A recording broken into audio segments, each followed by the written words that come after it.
దేశపు బెత్లెహేములో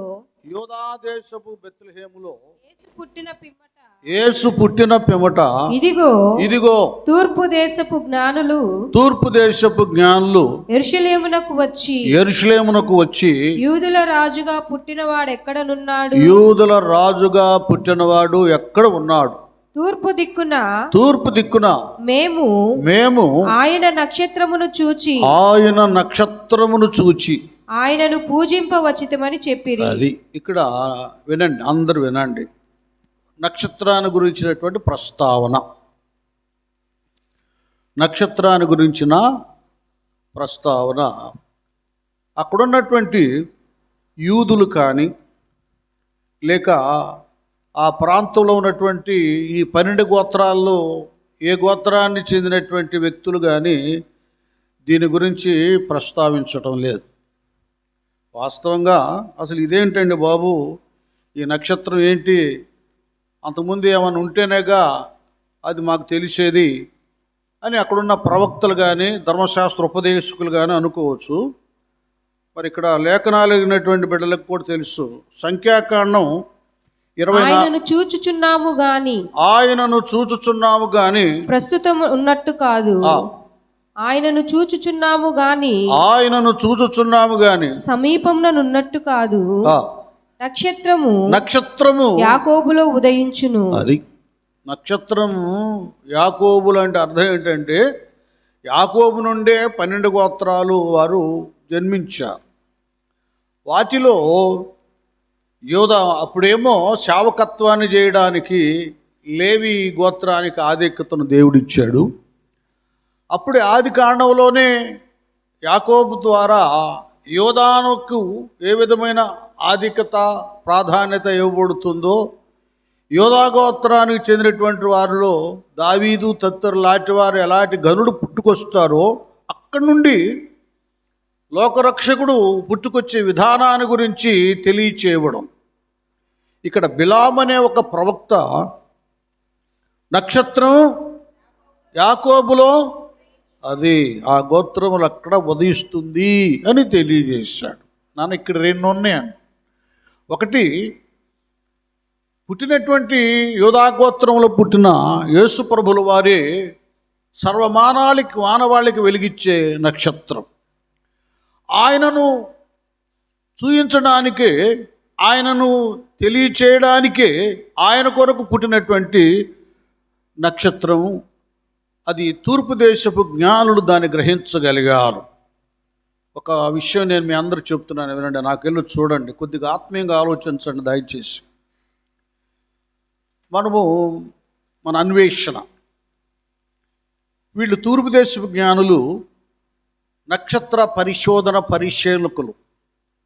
అంతరిక్షంలో ఏవేవి ఉన్నాయో ఆ నక్షత్రాలను పరిశీలన చేస్తూ ఏదైనా ఉంటుందా ప్రత్యేకత, ఏదైనా జరుగుతుందా నక్షత్రాల్లో అనుకుంటూ వాళ్ళు అలాగ పరిశీలన చేస్తుండగా ఒక వింతైనటువంటి ఒక నక్షత్రం, ఎప్పుడు కనబడినటువంటి నక్షత్రం ఒకటి ప్రత్యక్షమైంది వాళ్ళకి. వాళ్ళు దాని గురించి ఆలోచిస్తూ ఉండగా లేఖనాలు, యోధా గ్రంథ లేఖనాలు, విధానాలు వాళ్ళ జ్ఞాపకానికి వచ్చినాయి. మీరు కూడా సరిగా దేవుని దగ్గర ప్రార్థన చేస్తున్నప్పుడు ముందు మీ వ్యక్తిత్వం, నీ భార్య బిడ్డలు, నీ కుమారుడు ఏ విధమైన ఆధిక్యతను పొందుకుంటాడో లేక ఏ విషయంలో వాడు బలహీనుడై ఉన్నాడో దేవుడు బయలుపరుస్తాడు. కుటుంబ వ్యవస్థలో మనం ప్రార్థనకు వస్తూ ఉన్న మంచి చెడు అనేటటువంటిది మనకు తెలియకపోవడానికి కారణం ఏంటంటే మన వ్యాపారాలు, మన ఉద్యోగాలు, ఏమండి, మన పిండి వంటలు తినటానికి, తాగడానికి, లేక డ్రెస్సులకి, ఈ భౌతికపరమైన వాటికి ఇచ్చేటటువంటి ప్రాధాన్యత మనం రక్షించబడ్డా కూడా ప్రార్థనకి ఇవ్వం. ఆత్మీయత గురించి ఆలోచించం. ఈవెన్ ఆత్మ పొందుకున్న వారు కూడా ఆ సమయంలో ఏదో దేవుడు ఆవరిస్తే ప్రవచనం మాత్రమే, కొందరు అందరిలో కాదులేండి, అంతమట్టుకు మాత్రమే ఏదో భాషలు మాట్లాడటం, ఆవేశంతో ఎగరడం సరిపోతుంది. కానీ దేవుని పాదాల దగ్గర ప్రార్థనతో అన్వేషించరు. ప్రార్థనలో అనేక సంగతులు దేవుడు బయలుపరుస్తాడు. ఏమంటాడు? నాకు మొరపెట్టుము ఏం బయలుపరుస్తా అన్నాడు? గ్రహింపలేని గూఢమైన సంగతులు, గ్రహింపలేని గొప్ప సంగతులను, గ్రహింపలేని గొప్ప సంగతులను, గూఢమైన సంగతులను నీకు తెలియజేతును. అర్థమైందా? దేవుడికి మొరపెట్టేవాళ్ళు, ప్రార్థన చేసేవారు గూఢమైన సంగతులను, అది గొప్ప గొప్ప విషయాలు దేవుడు తెలియచేస్తాడు. అంత ఎదగలేకపోతున్నాం మనం, అది వచ్చింది. లేకపోతే అన్నీ బయలుపరుస్తాడు. మన వ్యక్తిత్వంలో, కుటుంబ వ్యవస్థలో, సంఘంలో ఎవరికేమో సంభవించబోతున్నాయో దేవుడు బయలుపరుస్తాడు. మనం తూర్పు దేశపు జ్ఞానులు తాము ఆ నక్షత్ర శాస్త్రాన్ని, అంతరంగ విధానాల్ని పరిశీలన చేస్తూ దేవుని ఎడల భయభక్తులు కలిగి ఆత్మస్పర్శ కలిగి ఉన్నారు వాళ్ళు. మనం కూడా ఇట్లాగుంటే ప్రార్థనలో చాలా సంగతులు దేవుడు మనకు బయలుపరుస్తాడు. అందరూ ఇక్కడున్న వాళ్ళందరూ ఒక జ్ఞాని అయిపోతాడు అని జ్ఞానవంతురాలు అవుతారు, జ్ఞానవంతులు అవుతారు. ఇక్కడ అది ఉందండి, నేను చెప్పడంలా, లేఖనం చెప్తా ఉంది. కనుకనే జ్ఞానం సమస్తం కూడా మన దగ్గర ఉన్న మనం అది సంపాదించుకోకపోవడానికి కారణం ఏంటంటే మన నిర్లక్ష్యం, భక్తిలో మన నిర్లక్ష్యం, ప్రార్థన లేమి. నేను ఒక పాట రాశా, ప్రార్థన లేమి పాపము కాదా, ప్రార్థించు నిరతము ఓ విశ్వాసి, యోనావలెను నిద్రించకుమా, ప్రభువు వలెను ప్రార్థన చేయుమా, ప్రార్థించుమా. ప్రార్థనలో ప్రభు ఏ సన్నిధి దొరుకును, ప్రార్థనలో ప్రభు యేసే దొరుకును, ప్రార్థనలో ప్రభు యేసే దొరుకును. ప్రార్థన వరము, ప్రార్థన వరమే ధన్యతను సగును. ప్రార్థించుమా,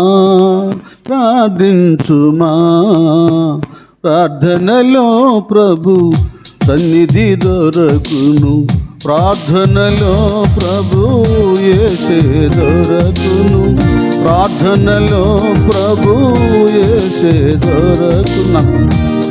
చిన్నగా పెట్టలే, ఇక వచ్చిన చూడండి, భలే ఉంటుంది.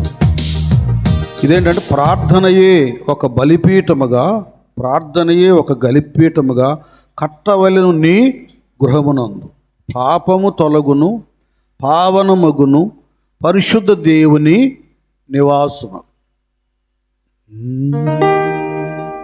ప్రార్థనయే ఒక బలిపీఠముగా కట్టవలెను నీ గృహమునందు, ప్రార్థనయే ఒక బలిపీఠముగా కట్టవలెను నీ గృహమునందు. పాపము తొలగును, పావనమగును, పరిశుద్ధ దేవుని నివాసమగును. ప్రార్థించుమా, ప్రార్థనలో ప్రభు సన్నిధి దొరకును, ప్రార్థనలో ప్రభు యేసే దొరకును. స్తోత్రం, హల్లెలూయా. అది ప్రార్థనలో ఆయన సన్నిధి దొరుకుతుంది, అసలు ఆయనే దొరుకుతాడు. అది ఎందుకు చేస్తాం మనం? అది ఏది శ్రేష్టమైనవో మేలైనవో మన అంతరంగ ఆత్మీయ జీవితాన్ని శుద్ధీకరించి మన కుటుంబ వ్యవస్థను ఒక నోవహు కుటుంబలే, ఒక కొన్నేలు కుటుంబాలే మార్చివేస్తాయో ఆ ప్రార్థనే నిర్లక్ష్యం చేస్తారు. నాన్న బ్రదర్స్, ఆ విలువ తెలిస్తే మీరు 40 రోజుల ప్రార్థనలకు ఎందుకు రారు చెప్పండి? అంటే నేను మిమ్మల్ని విమర్శ కాదు, వాస్తవాన్ని మీ ఎదుటి పెడుతున్నా. ప్రార్థన విలువ మీకు తెలిస్తే సహోదరులకు మీరు 40 రోజులు ఉపవాస ప్రార్థనకు ఎందుకు రారు?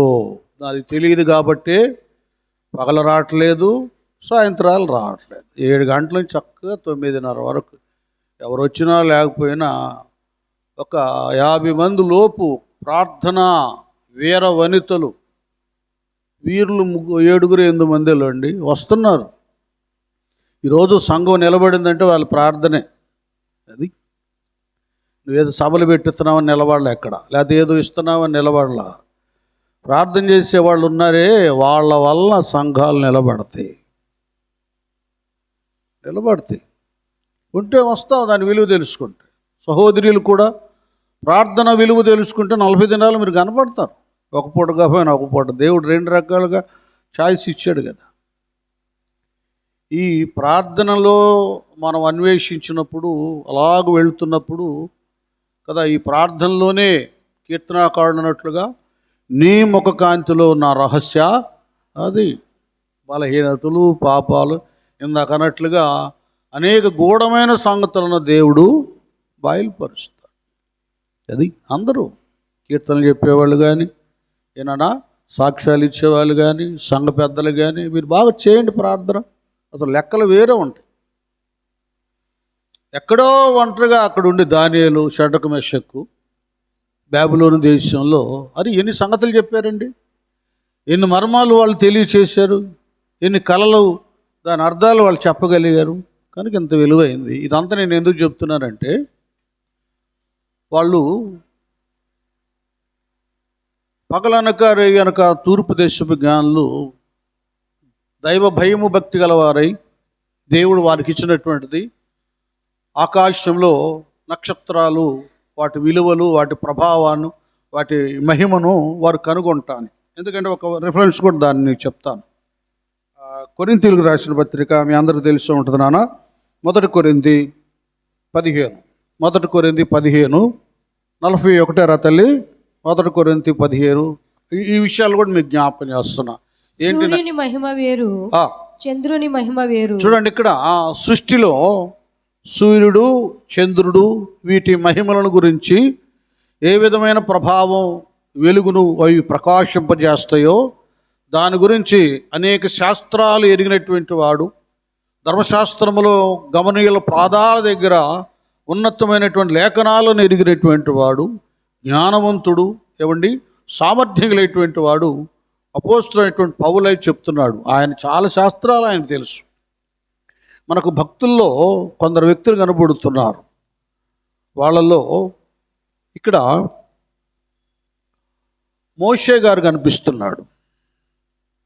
ఆయన కూడా సకల విద్యలలో ప్రావీణ్యతను సంపాదించుకున్నాడు.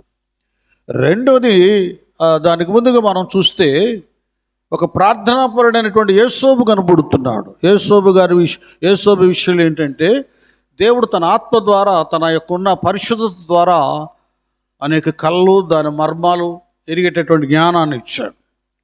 తర్వాత దానియేలు కనబడుతున్నాడు. ఆయన కూడా అనేక సంగతులు తెలుసుకుంటానికి దేవుడు ఆ జ్ఞానాన్ని కలుగు చేశాడు. వాటి ప్రభావాలు అవన్నీ ఎలాగూ మోషేకి, అలాగే యేసోబునకు, అలాగే దానియేలుకు, ఆ తర్వాత మనం ముందుకు వెళ్ళిపోతే ప్రకటన గ్రంథాన్ని చూసి వ్రాసినటువంటి యోహానుకి ఎలాగ దేవుడు బయలుపరిచాడో ఆ రీతిగానే కొన్ని సంగతులు వాటి మహిమను గురించి, ప్రభావాలను గురించి పౌలు భక్తునికి తెలిపాడు. నేను ఈ సంగతి మీకు చెప్తే ఎందుకంటే మనమందరం బాగా ప్రార్థన చేసి కొన్ని సంగతులు మనం తెలుసుకోవాలి దేవుని దగ్గర. అందుకు ఆ తూర్పు దేశపు జ్ఞానులే కాదు, ఆ వరాన్ని, ఆ బలాన్ని, ఆ ప్రత్యక్షతను భక్తులైన వారందరికి దేవుడు అనుగ్రహిస్తాడు. చదువునాన్న. సూర్యుని మహిమ వేరు, చంద్రుని మహిమ వేరు, నక్షత్రముల మహిమ వేరు, మహిమను బట్టి ఒక నక్షత్రమునకును మరి ఒక నక్షత్రమునకును భేదము కలదు కదా. ఏముంటుందట? భేదము కలదు. ఇప్పుడు వినండి, నాకెళ్ళి చూడండి. ఈ నక్షత్రాల గురించి వీళ్ళు అన్వేషిస్తున్నారు. ఇక్కడ పౌలయ్య చెప్పినట్లుగా ఆత్మ ద్వారా ఒక నక్షత్రమునకును మరొక నక్షత్రమునకును ఏముందట? భేదము. భేదము. నక్షత్రాలు కూడా వాటి మహిమ ప్రభావాలు, వెలుగుకి డిఫరెన్స్ తేడా కనపడతా ఉంటుంది. ఇది వాళ్ళ అన్వేషణ అన్నమాట.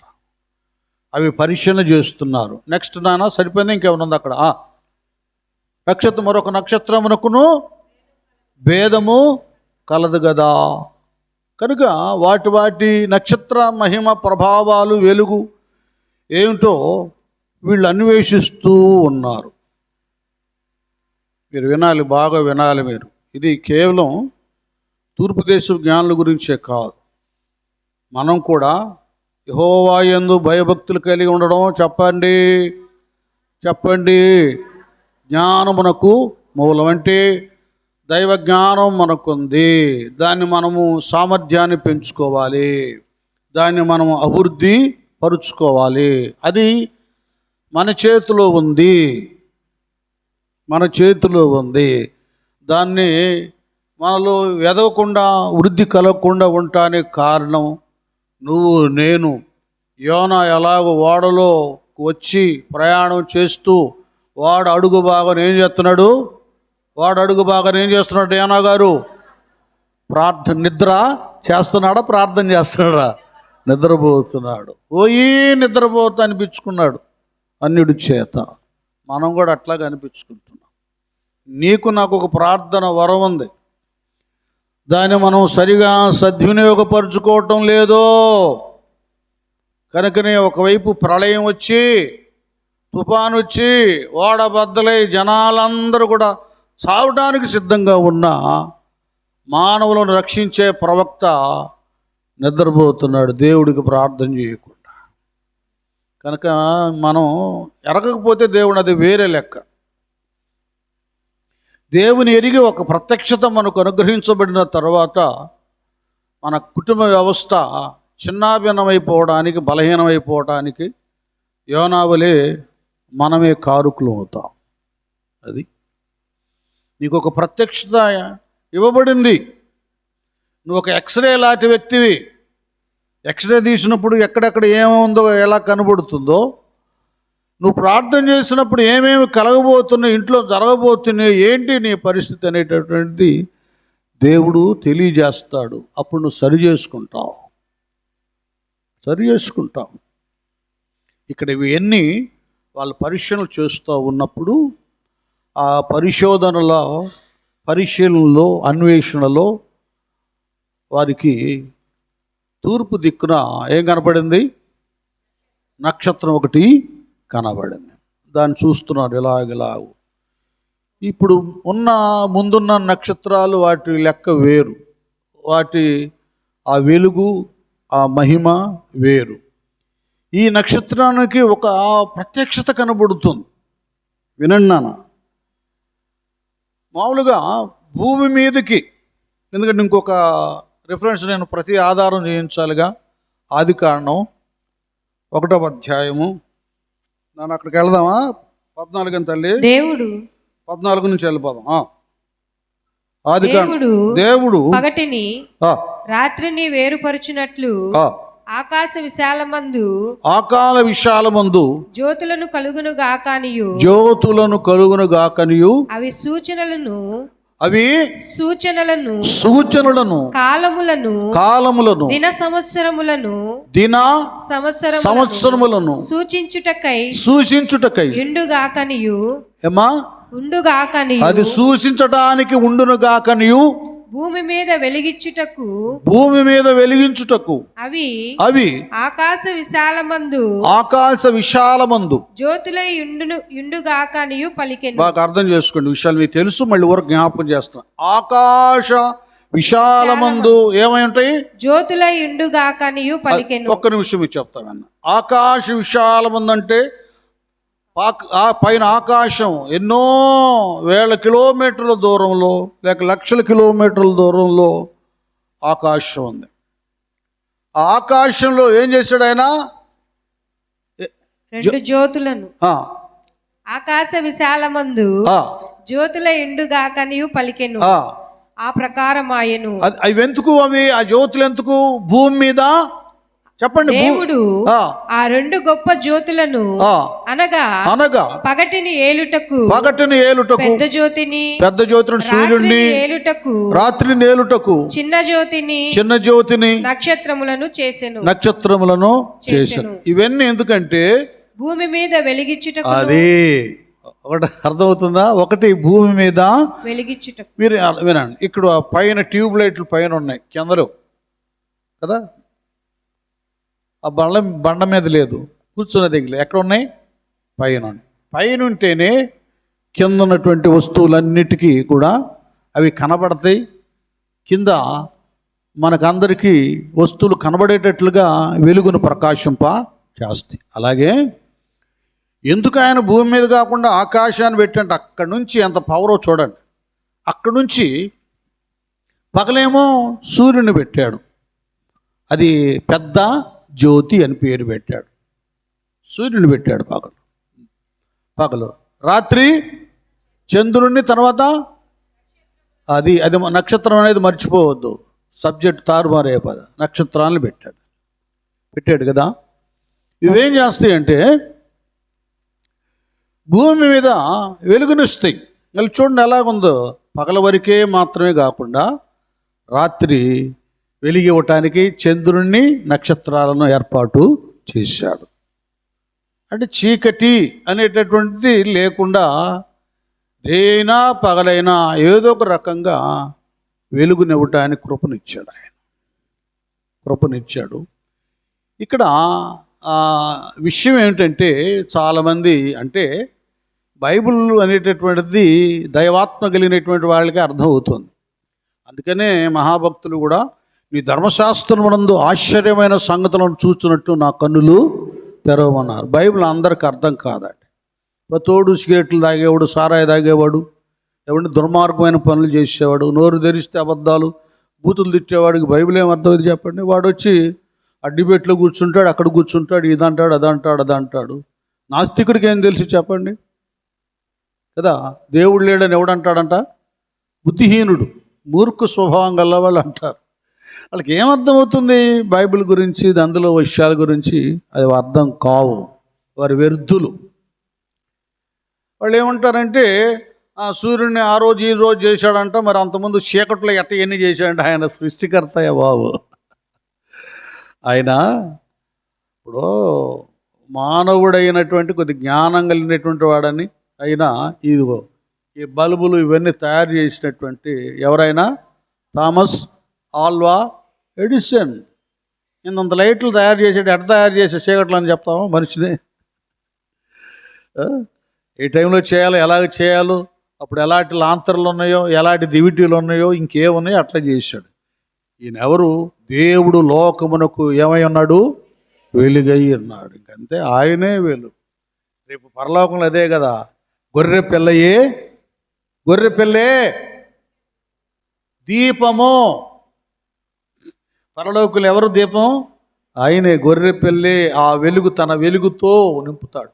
అక్కడ ఇక సూర్యుడు ఉండడు, చంద్రుడు ఉండడు. ఇది దైవ మర్మం. అది అందరికి ఎందుకు అర్థమయ్యేది చెప్పండి? అందరికి అర్థం కాదు. ఈ నక్షత్రాలను కూడా చేశాడు. వినండి నాన్న. అయితే ఇక్కడ ఆ విషయం ఏంటంటే, మీరు చదువుకున్న వాళ్ళు చాలామంది ఉన్నారు కాబట్టి, సూర్యుడు స్వయంగా ప్రకాశిస్తాడు, చంద్రుడు స్వయంగా ప్రకాశించలేడు. చెప్పండి ఏం జరుగుతుందో? సూర్యుని కాంతి ఎవరి మీద పడుతుంది? చంద్రుడి మీద పడి. కొద్దిగా మీరు పరిశీలన చేసుకున్న తర్వాత యూట్యూబ్లో సూర్యుని యొక్క కాంతి చంద్రుడి మీద పడి, ఆ చంద్రుని ద్వారా వెన్నెల వెలుగు అనేది భూమి మీదకి వస్తుంది. ఇక్కడ విషయం ఏంటంటే, అక్కడి నుంచి ఇక్కడికి వచ్చేది కాబట్టి ఆ వెలుగు, ఆ వేడిమి ఉంటుందే కంట్రోల్ అవుతుంది. ఇప్పుడు సూర్యుడు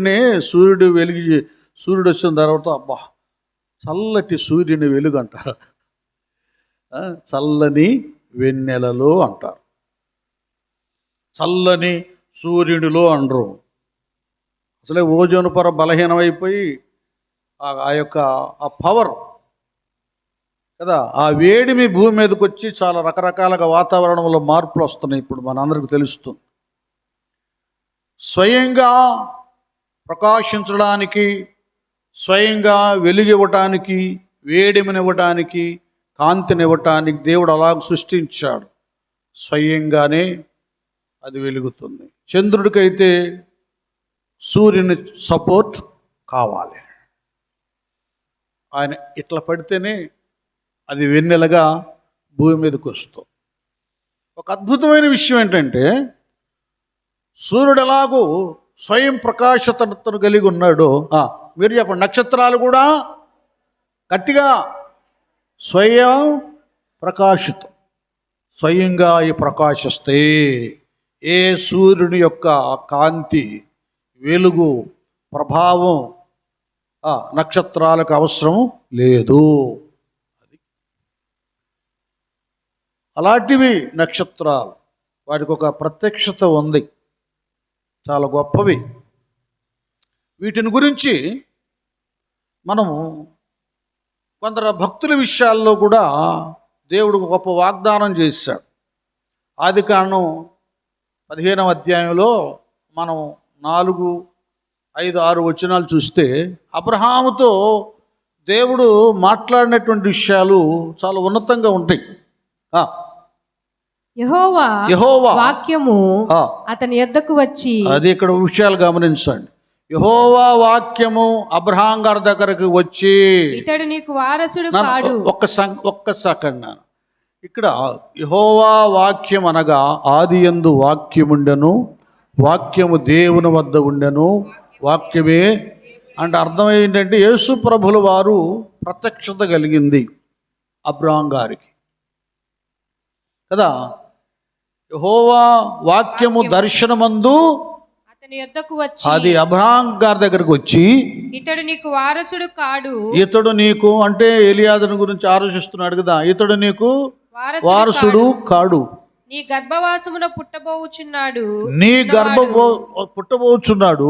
పుట్టబోచున్నవాడు నీకు వారసుడగునని చెప్పెను. మరియు ఆయన వెలుపలికి అతన్ని తీసుకొని వచ్చి, అది బయటకు తీసుకొచ్చాడు. ఎలాగో దేవుడా, నీవు ఆకాశము వైపు తేరి చూచి, చూడండి పైన ఎటువైపు చూడమన్నాడు, ఆకాశము వైపు తేరి చూచి. ఇక్కడ 2 ఉన్నాయి, ఒక్క నిమిషం నాన్న, ప్రతిదీ మనం పరిశీలన చేసుకోవాలి. డీప్నెస్, స్పిరిచువాలిటీకి, ఆత్మీయకి వెళ్ళాలి. ఆకాశం వైపు ఏం చూడమన్నాడు, తేరి చూచి. వినండి, ఆకాశం అంటే హెవెన్, పరలోకం. కేవలం ఈ కనబడే ఆకాశం కాదు, వాటిని మించిని దాటినటువంటి, ఈ ఆకాశాలను దాటినటువంటి ఉన్నత ఆకాశం పరలోకం. దాన్ని అన్నాడు ఆకాశమున, గట్టిగా ఆకాశమున. అది నేను ఎందుకు ఇది అడుగుతున్నాను ప్రశ్న లేక, మీరేమి నేర్చుకుంటున్నారు, ఏమి తెలుసుకున్నారు, ఎలాగో ఫాలో అవుతున్నారు. భక్తి అనేది మూఢభక్తిగా, అజ్ఞాన భక్తిగా, గుడ్డి భక్తిగా ఉండకూడదు. లేఖనాలు మీరు క్షుణ్ణంగా తెలుసుకోవాలి. ఇంకా నీకు ABCD అని చెప్పినట్లు వాక్యాన్ని మళ్ళీ ఎక్కడో మొదటకు తీసుకెళ్ళి మీకు వివరించకూడదు, మీరన్నీ తెలుసుకోవాలి. ఆకాశం వైపు తేరి చూచి, చూసారా, ఆకాశ దేవుని సింహాసనం. ఇక్కడ 2 రకాల సంగతులు చెప్తాడు. చూచి, నెక్స్ట్ నక్షత్రములను లెక్కించుటకు నీ చేతనైతే లెక్కించుమని చెప్పి, అది చూశాడు. నక్షత్రాలు లెక్కిస్తావా, చేతనైతే లెక్కించాలి. వినండి నాన్న, ఇది చాలా నక్షత్రం అనేటటువంటిది ఈ ఆత్మ సంబంధంగా మత్తయి సువార్త 2వ అధ్యాయంలో తూర్పు దేశపు జ్ఞానులకు కనబడినటువంటి నక్షత్రాన్ని మనం ఇప్పుడు టచ్ చేసాం. ఇటు నక్షత్రాలు ఎటు వెళ్ళిపోవాలో పరిశుద్ధాత్మ దేవుడు ఆత్మ జ్ఞానంతో మనతో మాట్లాడుతున్నాడు. నక్షత్రములను నువ్వు లెక్కించగలవా? నీ చేతనైతే లెక్కించమని చెప్పి, అది నీ చేతనైతే ఎవరు ఆకాశ నక్షత్రం లెక్కిస్తారు చెప్పండి? లెక్కించమని చెప్పి, నీ సంతానం అలాగవునని చెప్పాను. ఇప్పుడు గట్టిగా చప్పట్లు కొట్టండి. నీ సంతానము అలాగుండునని చెప్పాను. నాన్న, ఇక్కడ ఒక మర్మం ఉంది. కేవలము నక్షత్రాలు కోట్ల కొలది ఉన్నాయి. శాస్త్రవేత్తలు పరిశీలన చేసినప్పుడు 1 కాదు 2 కాదు, సూర్యుడు ఒకడే, చంద్రుడు ఒకడే, కానీ నక్షత్రాదులు కోట్లాది సంఖ్యలో ఉన్నాయి. ఏంటో ఆకాశము, అంతరిక్షము, అందులో సూర్యుడు, చంద్రుడు, నక్షత్రం అంట భూమి కంటే పెద్దదంట. బాబోయ్ అంటే మీరు చదువుకోండి, శాస్త్రవేత్తలు అవన్నీ పరిశీలన చేసుకోండి. ఏంటి ఇన్ని నక్షత్రాలు ఎలాగున్నాయి, ఏంటి ఆకాశం ఎంత విశాలమైంది, ఎంత గొప్పది. అసలు భూమి మీదే సముద్రం 3 అంతలుంటే ఒక వంతే భూమి. ఇవన్నీ ఈ గ్రంథ పరిశోధన ఇందులో ఉన్న వాస్తవ కదా శాస్త్రవేత్తలు కనిపెట్టక మునిపే ఎక్కడ వేలాడుతుందంట భూమి? శూన్యములో. పాట కూడా ఉందిగా, తల్లులారా తండ్రులారా, శూన్యములో వేలాడుతుందా భూమి గుండ్రంగా ఉందని ముందు ఇక్కడే గ్రంథంలోనే స్పష్టంగా వ్రాయబడం. నానా వేలాడుతావు, ఎట్లా వేలాడుతుంది, ఎంత ఆకాశం, సముద్రం 3 అంతలు, ఏంటిదంతా? అది దైవ సృష్టి మార్గం. ఈ 3 అంతలు ఉన్నా కూడా సముద్రం ఒక్క అట్టు పొంగితే మనం మొత్తం మటాష్ అయిపోతాం. వాటికి దేవుడు ఏమేశాడు? సరిహద్దులను నియమించాడు. ఇది దాటి రాకూడదు సముద్రం అన్నాడు. అట్టాగే ప్రభా మనమైతే ఆదివారం మందిరాన్ని దాటి పోవద్దురా విశ్వాసి అంటే అసలు ఆదివారాలే పోతాడు. ఈయన పెద్ద మళ్ళీ రొట్టి కార్యక్రమప్పుడే మాయమైపోతాడు ఈ భక్తుడు. మళ్ళీ వీళ్ళు భక్తులంట, వీళ్ళు చందాలు పడతారంట, ఏమండి వీళ్ళు రొట్టె అందిస్తారంట. చూడండి ఎంత భయం లేదు. సముద్రం, మహాసముద్రం ఒక్కసారి అలా గుప్పిన వస్తే, పొరులితే, సునామీ వస్తే మొత్తం భూలోకంలో ఉన్న వాళ్ళని కొట్టుకుపోతారు. అలాంటి పవర్ గల్లదే అక్కడ ఆగంటే ఆగింది. ఈ విశ్వాసి ప్రభు దినము శ్రేష్టమైంది, పునరుద్ధాన దినం విలువైనది, భక్తిహీనులతో నివసించడం కంటే నీ మందిర ఆవరణ ఒక్క దినపు గడుపుట. ఎక్కడంటున్నారండి ఇలా మాట? చెప్పండి. నా మాట కాదండోయ్, దేవుడి మాట వినడం లేదు. ప్రభు దినాన్ని వ్యర్థం చేసుకున్న వాళ్ళు దేవుని ఆజ్ఞను ఉల్లంఘిస్తున్నారు. ఇది అంటే అర్థం ఏంటంటే టోటల్గా ఒక మాట చెప్పమంటారు, వీళ్ళకి దేవుని భయం అనేది లేనే లేదు. ఈ జరిగించే భక్తి అంతా ఆచార భక్తి. ఈ ప్రజలు నన్ను తమ పెదవులతో ఘనపరుస్తున్నారు కానీ వాళ్ళ హృదయము నాకు. దేవుడికి హృదయాన్ని ఇచ్చినోడు సమయాన్ని లెక్క చేయడు, ధనాన్ని లెక్క చేయడు, ఉపవాసాలను లెక్క చేయడు. నీరసమైపోతాం. దేవుడు నా హృదయంలో ఉన్నాడు, ఇంకంతే. దైవ చిత్తానికి లోబడతా. అవన్నీ ఎక్కడ దేవుని ఆజ్ఞకు లోబడతా ఉంటాయి. ఇక ఆకాశ నక్షత్రములు ఇక్కడ 2 రకాలు. పైన ఉన్న నక్షత్రాలు మరొక రకం. ప్రభువు రక్తం చేత కడగబడి రక్షించబడినటువంటి ప్రతి విశ్వాసి ఆకాశ నక్షత్రం. గట్టిగా చప్పట్లు కొడతారా? ఈ నక్షత్రాలేమో ఇంత చిన్న చుక్కలుగా కనపడతాయి. ఈ నక్షత్రాలేమో ఇవి లోకస్తులకు అర్థమయ్యేవి కావు. యేసయ్య నక్షత్రం ఎలాగ అందరికి కనబడలేదో, లోక సంబంధులకు నీలో ఉన్న వెలుగు, పరిశుద్ధాత్మ అభిషేకం, రక్షణానందం, నీలో ఉన్న క్రీస్తు.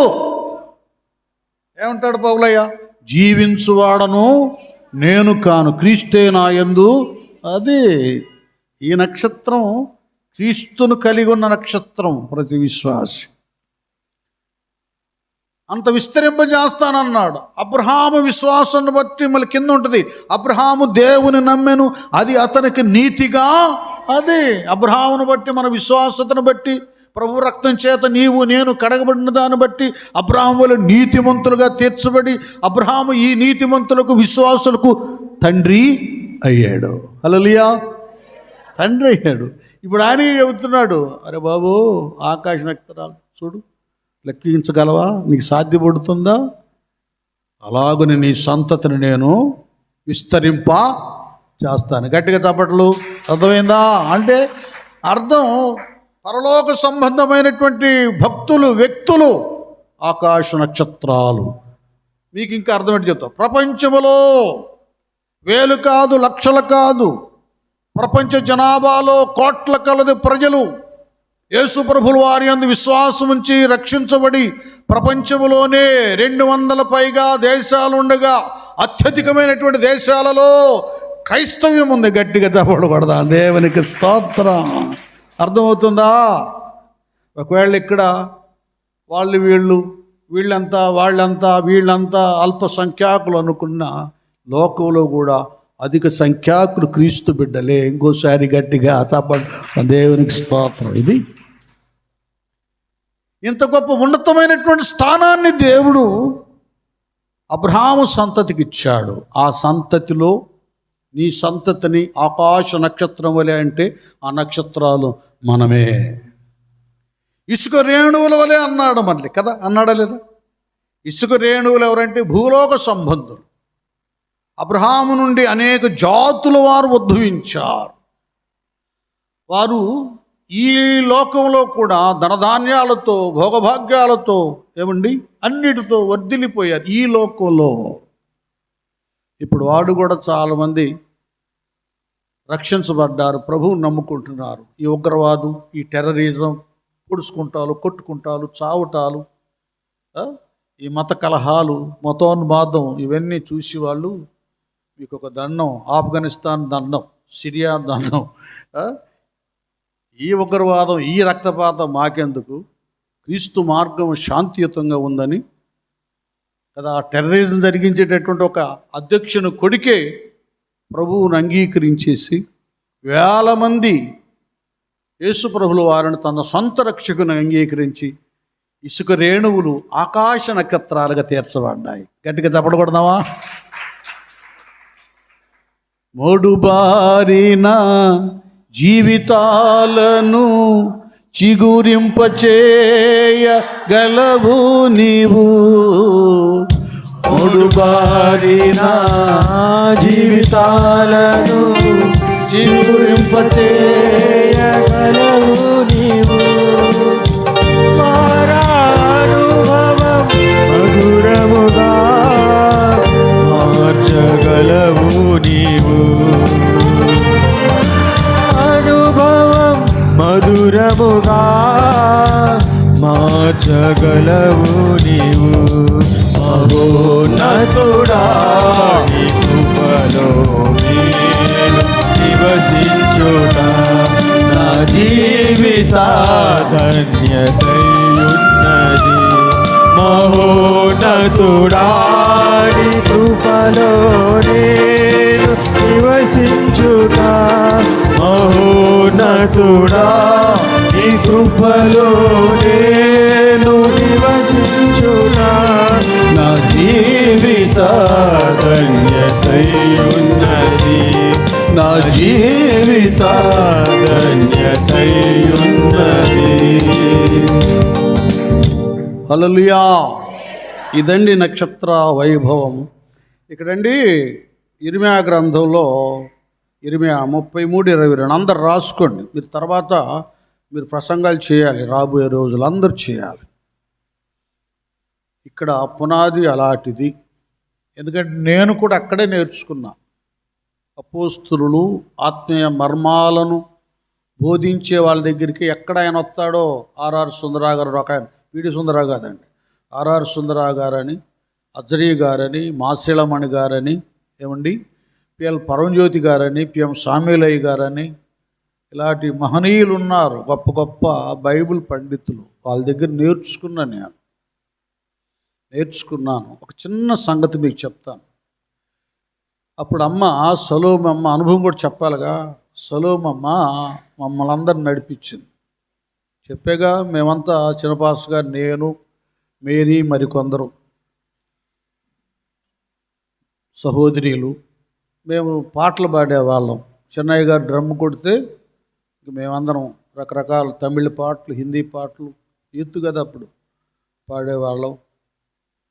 అమ్మ వాక్యం చెప్పేది, లేకపోతే ఎవరన్నా పాస్టర్లు అక్కడక్కడ నుంచి వచ్చి చెప్పేవాళ్ళు. ఒకరోజు ఎవరు రాలేదు. అలా కూర్చున్నాం మేమందరం.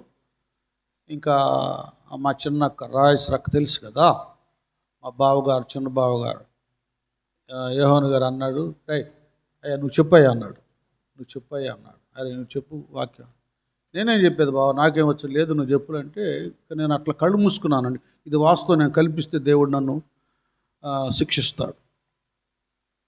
కళ్ళు మూసుకొని ఒక చిన్న ప్రార్థన చేస్తున్నాను, వాక్యం అట్లా తెరిచారండి బైబిల్. ఎంత మనిషిని అయిపోయాను నాకే తెలియదు. అభిషేకం ప్రభావం నన్ను ఆవరించింది. ఎప్పుడు మాట్లాడిన వాడిని ఆ రోజు నోరు తెరిస్తే దేవుడు అనేక సంగతులు మాట్లాడాడు.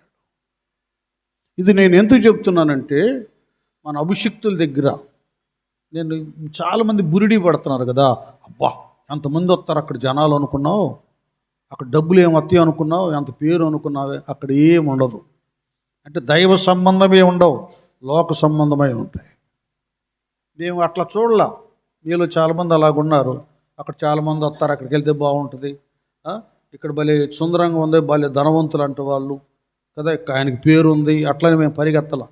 ఎక్కడ వాక్యం ఉందో అక్కడ వెతుక్కుంటూ వెళ్ళాం. ఎవరు సరిగా వాక్యం చెప్తారో, ఏది వాళ్ళని ఆ మినిస్టర్ వాళ్ళని పిలిపిస్తే చాలామంది వస్తారు. ఒకసారి అట్లా పిలిపిస్తే ఆయన వచ్చినప్పుడే జనాలు వచ్చారు. తర్వాత రాళ్ళు నాకు అప్పుడు అర్థమైపోయింది, వాళ్ళు దేవుని వాక్యం కొరకు కాదు వచ్చింది, మనుషుల కొరకని. మనుషులు కాదు, దేవుని వాక్యం ఎక్కడ ఉందో వెతుక్కొని స్పీకర్స్ని కూడా అలాంటి వాళ్ళనే తెచ్చేవాళ్ళం. ఎక్కడో తెలంగాణలో ఐజక్ నాథాన్ అనే అయ్యగారు ఉంటే ఆయన పిలిపించుకున్నాం. తర్వాత వాక్య జ్ఞానంలో కొద్దిగా అప్పుడే ఆయన పేరు సంపాదించుకున్నారు, రంజిత్ తోఫీర్ గారు. ఇలాగున్న వాక్యం ఎవరి దగ్గర ఉందో మేము వాళ్ళనే పిలిపించుకున్నాం. పేరుంది, ఆ మినిస్టర్ వాళ్ళని పిలిపిస్తే వాళ్ళు అందరూ వస్తారు. మనుషుల కోసం పిలవాల, వాక్యం కొరకు పిలిపించాం. నేర్చుకున్నాం, మరీ నిలబెడతాం. వెళ్ళిపోయారు చాలామంది ఉన్నారు, వాళ్ళందరూ నిలబెడతాను. అసలు వాళ్ళు ఎదుట వాక్య లోతులు ఎరగనట్టు వాళ్ళు చెప్తే వణికిపోయేవాళ్ళు. ఆ రోజుల్లో చాలా టీం ఉండేది, వాళ్ళు వాక్యంలో ఆరితేరినటువంటి వాళ్ళండి. నేను వాళ్ళ గురించి వెళ్ళిపోయినా కూడా అతిశయిస్తాను, ఎందుకంటే వాళ్ళలో వాక్యం ఉంది. ఇప్పుడు వీళ్ళు నేర్చుకొని మొత్తుకుంటున్నా, అర్థం కావడంలా. అసలు బైబిల్ స్టడీ ఇక్కడ మరీ మంది అడగండి, బైబిల్ స్టడీ చెప్పినప్పుడు ఎన్ని విషయాలు దేవుడు బయలుపరిచేవాడు, రావట్లేదు. అందుకే నేను ఆపేశాను. ఎందుకంటే ఒక అండి మటన్ బిర్యానీ, చికెన్ బిర్యానీ వండాం, తినడానికి ఎవరు లేకపోతే ఏం చేయాలి చెప్పండి. అది అలాగే ఇక్కడ చాలా ఉంది మర్మాలు. కనీసం ఒక 10-15 మంది వింటాను, నేను బైబిల్ స్టడీ నాకు కావాలని. ఏమండి నిజంగా నేను వస్తాను, గుండె మీద చేసుకుని చెప్తే నేను చెప్పడానికి రెడీగా ఉన్నా. ఇప్పటికే చాలా సంగతులు నేను నేర్చుకున్నా, దేవుడు నాకు అనుభవాన్ని ఇచ్చాడు. ఆ రోజు యోహాను గారు చెప్పినప్పుడు దేవుడు మాట్లాడిచ్చాడు, నాతో ఆశ్చర్యపోయి వాళ్ళు కూడా మా బాగా ఆశ్చర్యపడ్డారు, ఏంటి ఇదని. కాబట్టి ప్రార్థనలో వాక్య సత్యాన్ని మనం అన్వేషిస్తే దేవుడు ఆ రోజు గాడిదలో నుండే మాట్లాడాడు. మనలో నుండి దివ్యమైన సంగతులు దేవుడు మాట్లాడతాడు. అనేక మర్మాల విషయాలు దేవుడు బయలుపరుస్తాడు. కనుక ఈ తూర్పు దేశపు జ్ఞానులకు నక్షత్రాన్ని విధానాన్ని గురించి బయలుపరిచాడు. అవి దైవ సృష్టిలో ప్రత్యేకమైనటువంటి నిర్మాణం. అది నిర్మాణం. ఇక ఏమిటయ్యా పరిస్థితి అంటే, నానా ఇందాకేం చెప్పాను, రిఫరెన్స్ ఏమని చెప్పానా? ఇర్మియా 33 22. ఆకాశ నక్షత్రములు, అయిపోయింది గంట అప్పుడే. ఆకాశ నక్షత్రములు లెక్కింప సఖ్యము కానట్టుగాను. అది చూసారా, అంటే ఆకాశ నక్షత్రాలు లెక్కింపడానికి సఖ్యము కానట్టుగాను సముద్రపు ఇసుక రేణువుల నెంచుట అసాధ్యమైనట్టుగాను నా సేవకుడైన దావీదు సంతానమును. చూడండి, ఇక్కడ మళ్ళీ మనకు లింక్ ఉంది. నా సేవకుడైన దావీదు సంతానమును నాకు పరిచర్య చేయు లేవీలను లెక్కింప లేనంతగా నేను విస్తరింప చేయుదును. ఆమేన్. ఇంకేమనుందా? లెక్కింప అంతగా నేను విస్తరింప. అర్థమవుతుందా? ఎందుకు వెళ్ళి విస్తరించాలి? యెహోవా ఈ మాట సెలవిచ్చుచున్నాడు. పగటిని గూర్చియు రాత్రిని గూర్చియు నేను చేసిన నిబంధన నిలకడగా ఉండని ఎడల భూమి ఆకాశములను గూర్చిన విధులను, చూడండి, భూమి ఆకాశమును గూర్చిన విధులను నియమించు వాడను నేను కాని ఎడల అబ్రహాము ఇస్సాకు యాకోబుల సంతానమును ఏలుటకు అతని సంతాన సంబంధి అయిన ఏలికను ఏర్పరచుకొనక నేను యాకోబు సంతానపు వాడగు నా సేవకుడైన దావీదు సంతానమును విసర్జింతును. అది కాబట్టి దేవుని యొక్క ఏర్పాటు, ఆకాశ నక్షత్రాలు ఎలాగ ఆయన నిర్మాణం చేశాడో, భూమి మీద ఆత్మ సంబంధమైన పరలోకంలో వసించేటటువంటి రక్షించబడేటువంటి ఈ నక్షత్రాలను దావీదు ఎలాగ ఆ గోత్రాన్ని, యోధా గోత్రాన్ని ఆయన బ్లెస్ చేశాడో, ప్రభువును అక్కడ ఆయన జన్మించి అనేక రక్షణకు కారకుడయ్యాడో, లేవి గోత్రము సేవకత్వం ఎలాగ చేసిందో ఆయన అంగీకరించిన దాన్ని బట్టి పేతురయ్య 2:9 అన్నట్లుగా మనలను యాజకులుగా ఆయన తయారు చేశాడు. అంటే అర్థం ఏంటంటే మన ప్రార్థనలో బలం ఉంది. మనం మనుషులకు దేవునికి ఏమై ఉన్నాం? మధ్యవర్తులమై ఉన్నాం. ఇలాంటి ఆధ్యాత్మిక ప్రకాశాన్ని, ప్రభావాన్ని విశ్వాసులకు ఆయన అనుగ్రహించాడు. అది మనము గమనించాలి. నక్షత్రం అని మందిరం మీద, ఇంటి మీద, వీధుల్లో పెట్టుకుంటాం వల్ల ప్రయోజనం లేదు. దాని విలువేమిటో తెలుసుకోవాలి. అసలు నక్షత్ర చరిత్ర, దాని గురించిన చరిత్ర తెలుసుకోవాలి. ఆ శాస్త్రాన్ని తెలుసుకోవాలి. ఏ రీతిగా ఆయన నిర్మాణం చేశాడో తెలుసుకోవాలి. ఇక్కడ ఒక విషయం, 147వ కీర్తన 4వ వచనం, 147:4 చూడండి. ఇక్కడ విషయాలు మనం అలా దున్నుకుంటూ లేకపోతే అన్వేషించుకుంటూ వెళితే నక్షత్రాల గురించి ఎన్నో సంగతులు దేవుడు బయలుపరుస్తున్నాడు. నక్షత్రముల సంఖ్యను ఆయన నియమించి ఉన్నాడు. అర్థమవుతుందా? రక్షణ కొరకు ఏర్పాటు చేయబడేటటువంటి వారిని, అంటే తన ప్రణాళికలో, తన చిత్తములో, తన రక్షణ విధానములో ఎంతమందిని ఆయన సిద్ధపరుచుకున్నాడో. నక్షత్రాల సంఖ్యను కూడా ఆయన ఏమయ్యాడు? నియమించి ఉన్నాడు. అక్కడేమో నక్షత్రాల సంఖ్యను, కనబడే నక్షత్రాల సంఖ్యను ఆయన ఏమి చేశాడు? నాన్న నియమించి ఉన్నాడు. ఇక్కడ భూలోకంలోనేమో తన సంకల్పములో, తన ప్రణాళికలో, నన్ను ఒకసారి రోమిలకు రాసిన పత్రిక వెళ్దామా? అక్కడ అంటాడు ఇదే మాట, తన్ను ప్రేమించువారనే మాట ఒకటి ఉందే, వీళ్ళే, మీరే, మనమే ఆ నక్షత్రాలము. 8వ అధ్యాయములో అక్కడ అంటాడు, దేవుని ప్రేమించువా అనగా, ఇది ఈ మాట విలువైనది, ఆయన, గట్టిగా చదువు, ఆయన, అర్థమైంది? ఈ సంకల్పం అని ఉందే, ఆయన ప్రణాళిక, ఆయన లిస్టు. ఆ లిస్టులో చేరేవారు ఉన్నారు కొందరు. ఆయన రక్షణ కొరకు సిద్ధపరచబడిన వారు ఉన్నారు కొందరు. ఆయన సంతతిగా తీర్చబడేవారు ఉన్నారు కొందరు. ఆయన సంకల్పము చొప్పున, అది అర్థమవుతుందా? పిలువబడిన వారికి. ఇక్కడ నానా ఎన్నో వేల మంది ప్రజలు ఉన్నారు. మీరే ఎక్కడున్నారేంటి?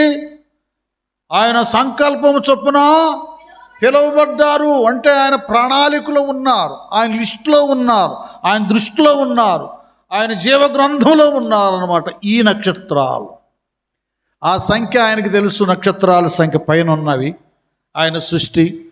నూతనముగా సృష్టించబడి రక్షించబడినటువంటి ఈ నక్షత్రాల సంఖ్య ఆయనకు తెలుసు కదా. దేవుని ప్రేమించువారు ఆయన సంకల్పం చొప్పున పిలువబడిన వారికి మేలు కలుగుటకి సమస్తమును సమకూడి గడువుతున్నవని, అదే దాదాపు మనం తెలుసు. ఆయన ప్రణాళికలో ఉన్నాం, ఆయన సంకల్పంలో ఉన్నాం, ఆయన లిస్టులో ఉన్నాం, ఆయన దృష్టిలో ఉన్నాం. కనుక నాకేం జరిగినా అది మేలే కానీ కీడే కానీ, తుదకు కీడు కూడా మేలు జరగటానికే సమస్తము సమకూడి జరుగుతున్నవి. హల్లెలూయా, హల్లెలూయా. ఇప్పుడు ఆ వచ్చిన పాడాలి మనం, మేలుకై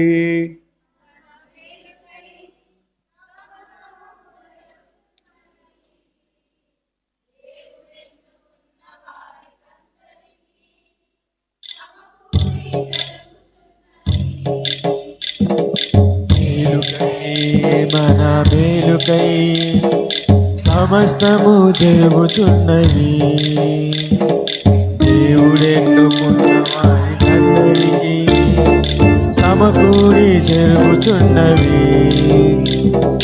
తెలుసుకో సోదరా, తెలుసుకో సోదరి, తెలుసుకో సోదరా, తెలుసుకో సోదరి, అంతా మేలే మనకంతా మేలే, స్తోత్రం. అంతా మేలే మనకంతా మేలే, మేలుకై మన మేలుకై సమస్తము జరుగుచున్నవి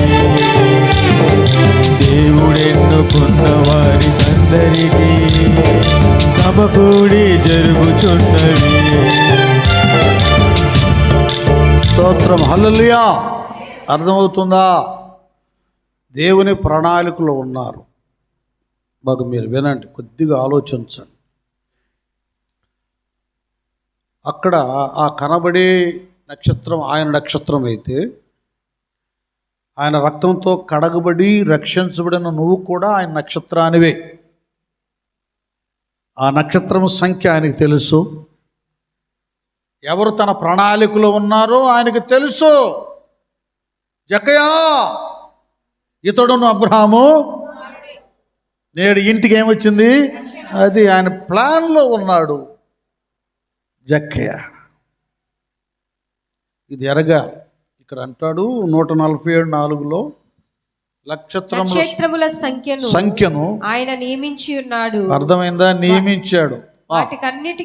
వాటికన్నిటికీ పేర్లు పెట్టుచున్నాడు. అర్థమైందా? వాటికన్నిటికీ పేర్లు పెట్టుచున్నాడు.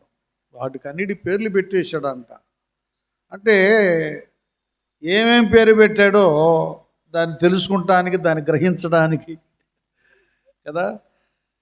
ఈ మానవ జ్ఞానం, ఈ శాస్త్రవేత్తల జ్ఞానం, ఖగోళ శాస్త్రాన్ని ఎరిగినటువంటి, నక్షత్ర శాస్త్రాలు ఎరిగినటువంటి వారికి అది తెలియదు. కాకపోతే ఏంటంటే మన భారతదేశ దోషత్వ జ్యోతిష్క శాస్త్రములో 27 నక్షత్రాల గురించి వాళ్ళకి తెలుసు.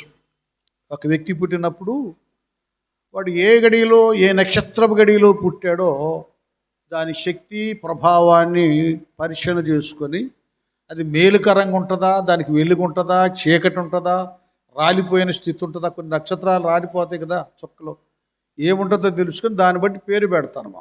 ఇక్కడేమో దాన్ని పూర్తిగా జ్యోతిష్కాలు చేయించుకుంటాం, చేతులు చూపించుకుంటాం. బైబిల్ దాన్ని పూర్తిగా గెంటేస్తుంది కదా నాన్న. అది మనం చేయకూడదు. మీరు తర్వాత చదువుకోండి. ఈ రిఫరెన్స్లు ఇప్పుడు మనం చెప్పుకుంటాం, కుదరదు.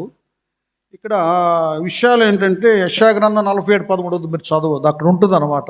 ఈ జ్యోతిష్యం చెప్పించుకుంటాం, సోదులు చెప్పించుకుంటాం, చేతులు చూపించుకుంటాం, ఇవన్నీ దేవుని పిల్లలు చేయకూడదు. ఎందుకు చేయకూడదంటే తన అరిచేతిలో దేవుడు మనలను చెక్కుకున్నాడు. ఆయన చేతిలో నువ్వు ఉన్నావు. ఎవడికో నీ చేయని చేయవలసిన అవసరం ఏముంది? మన యజమానుడు ఆయనే, మన నాయకుడు ఆయనే. ఆయన మనం చేయబట్టుకోవాలి. ఆ చేతిని ఉన్నటువంటి స్థితిని ఆయన మారుస్తాడు మన భక్తిని బట్టి, విధేయతను బట్టి కదా. సమస్తం ఆయనకి సాధ్యం. ఇవన్నీ కొన్ని తెలియచేశాడు దేవుడు. కాబట్టి ఈ నియమాలను మనం ఎరిగినటువంటి వాళ్ళమై వీటి విషయంలో మనం చాలా జాగ్రత్తగా ఉండాలి. తిథి నక్షత్రం, ఆ నక్షత్రం, ఈ నక్షత్రం, రకరకాలుగా వీటన్ని పరిశీలన చేసి పిల్లలకు పేర్లు పెడతారు. అలాగే మరి ఎటు నుంచి ఎటు ఉండాలో ఆ వాస్తు ప్రకారంగా ఏవేవో నిర్మాణాలు, ఇల్లు వాకిళ్ళు ఏ కట్టడం జరుగుతూ ఉంటుంది ఇక్కడ. ఎందుకంటే కొంతమందికి భయం. మన క్రైస్తవులు కూడా ఆ పెళ్ళికి ఆ రోజు అక్కడికి వెళ్ళి, పొంతుల దగ్గరికి వెళ్ళి, సిద్ధాంత దగ్గరికి వెళ్ళి అవన్నీ చూపించుకుంటారు. వాళ్ళు దాదాపు 90% ఉన్నారు క్రైస్తవుల పెళ్ళిళ్ళు కూడా. సమస్తం కూడా దేవుడు స్వాధీనంలో ఉన్నాయి కదా. దేవుడు అన్ని పరిశుద్ధపరిచాడు కనుక ఆ రోజున గురించి మనం ప్రార్థన చేస్తే దేవుడు దాన్ని పవిత్రపరుస్తాడు. ఏ కీడు వాటిల్లకుండా చేస్తాడనేటటువంటిది క్రైస్తవులను చాలామందికి లేదండి. నిజం చెబుతున్నాను కదా. వాళ్ళ లెక్కలన్నీ వేరే వేరే వేరే వేరే ఉంటాయి. అయితే పూర్తిగా మనం దేవుని నమ్ముకొని ఆయన మీద ఆధారపడి ఉన్నప్పుడు జ్యోతిష్కాలు చెప్పించాం, వాస్తులు చేయించం, ఏం చేయించం. దేవుని దగ్గర ప్రార్థన చేసి ప్రతి పని, ప్రతి వివాహాన్ని మనం జరిగిస్తాం. ఆ లెక్కలు ఇప్పుడు లేవు, అన్ని తారుమారు అయిపోయినాయండి. అయితే ఇంకొక అద్భుతమైన విషయం ఏంటంటే, యోబు గ్రంథం 9వ అధ్యాయంలో ఒక్క వచనం చెప్పి నేను ప్రార్థన చేస్తాను. 6 నుండి మనం చదువుకుంటూ వస్తే ఇక్కడ ఈ నక్షత్రాల గురించినటువంటిది, లేక సృష్టి అంతా, అది భూమే కానీ, ఆకాశమే కానీ, సూర్యచంద్ర నక్షత్రాదులే కానీ, మీ అందరికీ తెలుసు కదండి.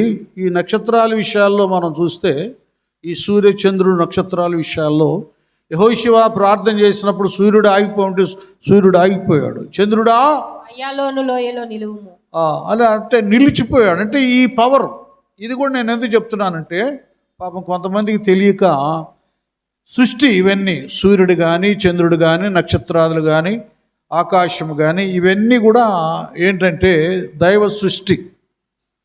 సృష్టికర్త దీనికి ఒకడు ఉన్నాడు. ఇప్పుడు జరుగుతుంది ఏంటంటే, సృష్టికర్తను మర్చిపోయి జనాలు ఏం చేస్తున్నారు? సృష్టినే పూజిస్తున్నారు. రేయి పాలు నీ పద సేవ అనే పాటలో, అది ఎవరో కాదు రాసింది, మన జయరావు గారు, మన ప్రవక్త. ఇక్కడ సంఘంలో సుకుడు మాంటి ఉండేవాళ్ళు, వారి యజమానుడు, ఆయన రాశాడు. జనాలు ఏం చేస్తున్నారు? సృష్టికర్తను మరిచి జనులు సృష్టిని పూజించుట తగునా అని రాశాడు ఆయన. సృష్టికర్త ఆయన. సూర్య చంద్ర నక్షత్రాలు, భూమి, ఆకాశం, ఇది దేవుళ్ళు ఏమాత్రం కానే కాదు. మన తోమా గారు ఈ భారతదేశానికి వచ్చినప్పుడు జరిగింది అదే. అటు మలబారు, ఆ చెన్నై ప్రదేశంలో ఉదయకాలమున వాళ్ళందరూ ఆ నదిలోకి వెళ్ళి సూర్య నమస్కారాలు చేస్తున్నారంట. ఈయన వాళ్ళ మధ్యలోకి వెళ్ళాడు, చూశాడు, ఏంటిది భలే ఇదిగా ఉందని. ఇలాగూ నీళ్లు సూర్యుడి వైపు విసిరి ఇలాగ నమస్కారం చేస్తున్నారు. ఆయన వెళ్ళాడు, ఏంటి మీరు చేస్తుందంటే, సూర్య నమస్కారం చేస్తున్నాం సూర్యదేవునికని. సూర్యదేవుడు, చంద్రుడు దేవుడు, నక్షత్ర దేవుడు ఉండడం, దేవుడు ఒక్కడే ఉంటాడు. ఆయన ఈ సూర్యుని చంద్రుని సృష్టించాడు కనుక ఆయన మనం పూజించాలి, ఆయనకు మనం ఆరాధన చేయాలి. ఆయన ఏంది, నువ్వు పైన నీళ్లు చల్లుతుంటే ఆయన స్వీకరించడం లేదన్నాడు. ఏం మాట్లాడుతున్నావు నువ్వు? నీళ్లు ఇలాగ చల్లితే పైకి సూర్యుడి దగ్గరికి ఎట్లా వెళ్తాయి? అదేంటంటే, మరి తీసుకు స్వీకరించబడినటువంటి ఆయన దేవుడు ఎట్లా అవుతాడు అన్నాడు. నువ్వు చేయి అన్నాడు. నేను చేస్తాను చూడు అని సృష్టికర్త దేవునికి అని స్తోత్రాలు చెల్లిస్తే అటు ఇచ్చినాడంట. నీళ్లు పైకి వెళ్ళిపోయినాయి అంట. నీళ్లు పైకి వెళ్ళినాయి. ఇక్కడేమో ఎలాగైతే ఇలా తీసి దోషులతో అన్నాడు, అక్కడ గుంటలాగా పడిపోయింది. పవర్ అది. హల్లెలూయా. చూపించాడంట. యెహోషువ ప్రార్థన చేశాడు, సూర్యచంద్రులు ఆగిపోయినాయి. దేవుళ్ళు అయితే ఎందుకు ఆగుతారు చెప్పండి? సృష్టి. అసలు ఆదాము విషయం అంత పవర్ ఉంది తెలుసా? ఆయనకి ఇష్టమైతే వెళ్ళిపోయేవాడు సూపర్ మ్యాన్ లాగా పైకి, ఆకాశానికి. అంత ఉంది. ఆజ్ఞను ఉల్లంఘించే అన్నిటికీ భయపడ్డాడు. సూర్యుడు ఎండకి, ఆ ఎండకి, తర్వాత ఈ మృగాలకు, సింహాలకు, పులులకు తలబాటుతో భయపడవలసి వచ్చింది ఆజ్ఞను ఉల్లంఘించి. ఇది పరిస్థితి. ఇవన్నీ దేవుని ఆజ్ఞకు లోబడతాయి. సూర్య చంద్ర నక్షత్రాలు దేవుళ్ళు కాదు. చదువునాను ఇప్పుడు. భూమిని దాని స్థలములో నుండి కదిలించువాడు ఆయనే. అది భూమికి అంటే దాని స్థలంలో కదిలించడం అంటే భూకంపాలు కలిగించేవాడు ఆయన దేవుడే. స్తంభములు అదరచేయువాడు ఆయనే. స్తంభాలను కూడా కదల చేయువాడు ఆయనే. ఉదయింపవద్దని ఆయన సూర్యునికి ఆజ్ఞాపింపగా, ఆగు ఇవాళ కొద్దిగా నువ్వు ఆగిపో అంటే సూర్యుడు ఆగిపోతాడు. ఇంకంతే. ఉదయం చూద్దు, నువ్వు ఉదయాన్ని రావద్దులే అటుండంటే మనం ఒక రోజు ఏంది అసలు సూర్యుడే రాలేదు ఇన్ని రోజులు అనుకుంటాం. ఆయన సెలవు అది.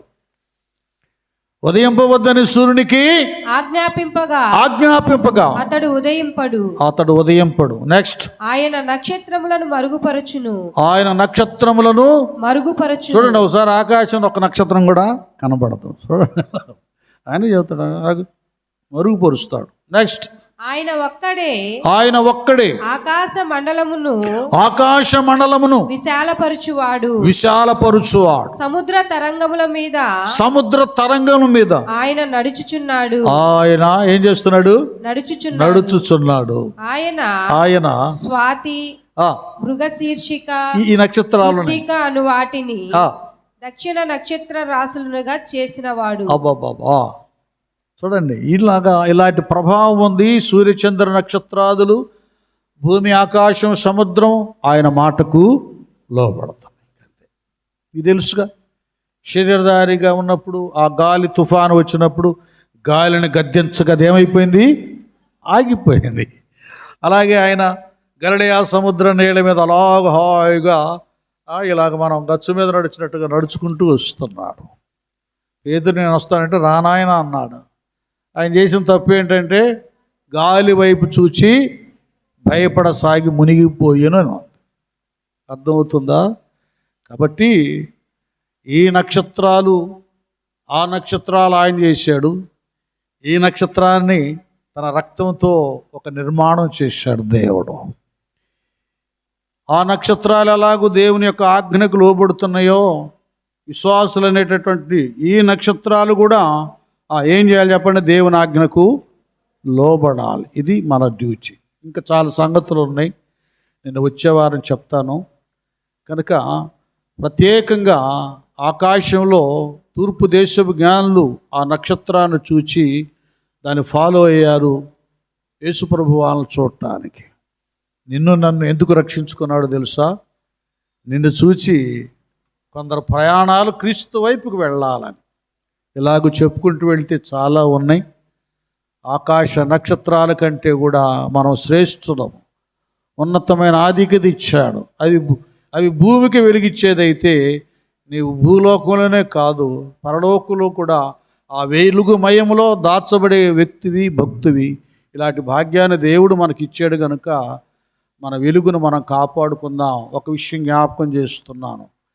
లూసిఫర్ కూడా సంగీత విద్వాంసుడు, గాన ప్రతిగానాలతో కొన్ని కోట్ల మంది టీముతో యెహోవాను మహిమపరిచినప్పుడు పాటలతో ఆయన ఆనందించేవాడు. కాబట్టి ఆనందాన్ని తట్టుకోలేక ఇంత మంచి కదా నా పరిచారకుడని ప్రధాన గాయకునిగాను ప్రధానత్వాన్ని, నాయకత్వాన్ని లూసిఫర్కి దేవుడు అప్పగించాడు. వాడంత ఎంతై తన టీము పొగుడుతున్నారు. అబ్బా నువ్వు వీరుడవు, సూర్యుడవు, అసలు యెహోవా దేవుడిలాగా ఇంత గొప్ప నీకుంది, అది ఉంది, ఇది ఉంది అనుకోలేకే. బాగా వినాలని మీరు అర్థం చేసుకోండి. మనలో ఏమైనా బలహీనత ఉంటే సర్ది చెప్పేవాడే నిజమైన స్నేహితుడు. మనం ఏ పాడు పనులు చేస్తున్నా ఏం పర్లేదు, నీ వీరుడువు, సూర్యుడువు, విక్రమార్కుడు అని పొగిడేవాడు నీ జీవితాన్ని సర్వనాశనం చేస్తున్నాడు. ప్రార్థనకు వెళ్ళనప్పుడు ఎందుకు వెళ్ళట్లేదు అన్న తప్పు కదా. నీకని చెప్పేవాడు నీకు కావాలి నీ ఆత్మీయ జీవితాన్ని మెరుగుపరచడానికి. అతను బంధువైనా, సమీపస్తుడైనా, చిన్నైనా, పెద్దయినా నువ్వు ఎరిగి కూడా ఇది అతను ప్రార్థనను దూరం అయిపోతున్నాడు, భక్తి జీవితానికి దూరం అయిపోతున్నాడు, తన సమయం అంతా కూడా లోకంలో గడుపుతున్నాడు, దేవుళ్ళో గడపడం లేదని అతను నువ్వు హెచ్చరించాలి. అది సరైన క్రైస్తవ్యం. కాబట్టి నేనేం చెబుతాలనుకుంటే అతను పాడైపోతాడు, చెప్పనందుకు నువ్వు దేవుడి దగ్గర రేపు లెక్క అప్పగించాలి. అట్లా చేశారు దూతగణాలు లూసిఫర్ని. అంత ఎంత దేవునితో సమానంగా తన మనసులో ఎంచుకున్నాడు కదా. తేజో ఏమంటాడు యెషయా గ్రంథంలోనా? తేజో నక్షత్రమా, తేజో నక్షత్రమా, వేకువ చుక్క, వేకువ చుక్క, నీవెట్లు ఆకాశము నుండి పడితివి, అది నీవెట్లు ఆకాశం నుండి పడితివి, జనములను పడగొట్టిన నీవు, జనములను పడగొట్టిన నీవు నేల మట్టము వరకు ఎట్లు నరకబడితివి, నేల మట్టం వరకు ఎందుకు నరకబడితివి, నేను ఆకాశమునకు ఎక్కిపోయేది. అది నేను హెచ్చించుకున్నాడు అనమాట. వీడు ఆకాశానికి ఎక్కిపోయేదను దేవుని నక్షత్రములకు పైగా. చూసారా, ఇంకా దూతగణాలు ఉన్నారు. ఆ నక్షత్రములకు పైగా నా సింహాసనమును హెచ్చింతును. ఉత్తర దిక్కుననున్న సభా పర్వతము మీద కూర్చుందును. అబ్బబ్బా, ఉత్తర దిక్కున సభా పర్వతం అంటే దేవునిది అన్నమాట. దాని మీద కూర్చుందును. మేఘ మండలము మీదకి ఎక్కుదును. మహోన్నతునితో నన్ను సమానునిగా చేసుకుందును అని నీవు మనసులో అనుకుంటివి కదా. మహోన్నతుడని దేవునితో సమానం చేసుకుని అనుకుంటివి కదా. నీవు పాతాళమునకు నరకములో ఒక మూలకు త్రోయబడితివే. అది అర్థమవుతుందా? ఎన్నారై నీకు డబ్బులు ఉండే అని గర్వపడకూడదు. లేకపోతే నాకు టాలెంట్ ఉంది, నేను ఆడతాను, పాడతాను, వాయిద్యాను, ప్రసంగాలు చేస్తాను, ఇంకేవి ఉన్నాయే గర్వపడకూడదు. ఒక విషయం చెబుతున్నామేనండి, నా గురించి ఇచ్చించుకుంటాను కాదు. నిన్ను ఒక వ్యక్తిని నీకు నాయకుడిగా నిలబెట్టినప్పుడు నువ్వు ఆయనకంటే ధనవంతుడు అవ్వచ్చు, నీకు బిల్డింగులు ఉండొచ్చు, కోట్ల రూపాయలు ఉండొచ్చు, నువ్వు ఆడొచ్చు, పాడొచ్చు, ప్రసంగాలు చేయొచ్చు, ప్రపంచంలోని పేరు నీకు ఉండొచ్చు. కానీ తండ్రిని ఎరా అంటాడా? చెప్పండి మీరు. అమ్మను ఒకలాగా పిలుస్తామా? సంఘంలో నాయకుడు కూడా అలాంటి వాళ్ళు మీలో చాలామంది ఏంటంటే ఒక మంచితనాన్ని అలుసుగా, చేతగానితనంగా, తేలిగా భావిస్తారు. తప్పు. ఆయన అభిషిక్తుడే. నీకంటే పేదాడైనా, నీకంటే పుట్టోడైనా, నీకంటే అందహీనుడైనా దేవుడు ఎన్నిక చేసుకున్న నాయకుడిని మీరందరూ స్త్రీలు పురుషులు గౌరవించడం నేర్చుకోండి.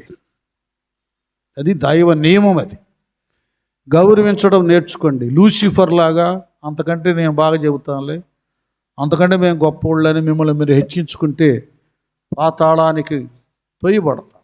ఈ సత్యాన్ని కూడా మీరు గుర్తెరిగి దైవ సేవకుడిని ఎలా గౌరవించాలో, దైవ సేవకురాలను ఎలా గౌరవించాలో, ప్రవక్తనీలను ఎలా గౌరవించాలో, సంఘ పెద్దలను ఎలా గౌరవించాలో, వృద్ధులను ఎలా గౌరవించాలో ఇవన్నీ ఒక నీతి, నియమం, క్రమం, కట్టుబాటు బైబిల్ నేర్పిస్తుంది.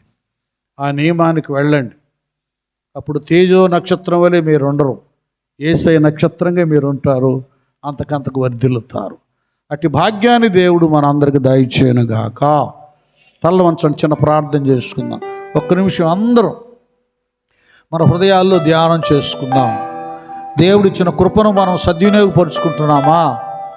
ఆయన నక్షత్రంలాగా మనం ఉంటున్నామా? లేకపోతే తేజో నక్షత్రమా అని లూసిఫర్ లాగా మనం గర్విస్తున్నామేమో? మన స్థితిని మనం పరిశీలన చేసుకుని దేవునికి ఇష్టరాలుగా ప్రభు పాదాల దగ్గర బ్రతుకుదాం. ప్రార్థన చేసుకుందామండి. అందరూ హృదయాలు తెరవండి. ఒక చిన్న ప్రార్థన. పరమ తండ్రి, మీకు స్తోత్రాలయ్యా. నేడు ప్రపంచంలో నాయన క్రిస్మస్, సెమీ క్రిస్మస్ అనే ఆరాధన జరుగుతున్నాయి నాయన. ఈ దినాన సంఘంలో కూడా నాయన మీ జననాన్ని చూయించటానికి, నీ మార్గాన్ని తెలియచేయడానికి ఒక నక్షత్రం వెలిసిందయ్యా. తూర్పు దేశపు జ్ఞానులకు మార్గాన్ని చూయించింది నాయన. కనుక ఆ నక్షత్రం వలె, నీ మార్గాన్ని చూయించే నక్షత్రం వలె మమ్మల్ని నిలబెట్టాయా. తేజో నక్షత్రం నా లూసిఫర్ ఉంది, నీతో సమానంగా ఎంచుకొని గర్వించి త్రోసివేయబడింది. అలాంటి గర్వం మాలో నుండి తీసివేయండి. ఎందుకంటే నాశనానికి ముందు గర్వం నడుస్తుందని ఉంది. వినయము, విధేయత గలవారమై మీ ప్రేమను బట్టి మేము తగ్గించుకొని నీ కొరకు నాయన వెలిగించబట్టాను సహాయం చేసి తత్తర కార్యక్రమం మీ రెండు మహిమ తెచ్చుకోండి. యేసు నామమున వేడుకుంటూ ప్రార్థిస్తున్నాము తండ్రి. ఆమేన్.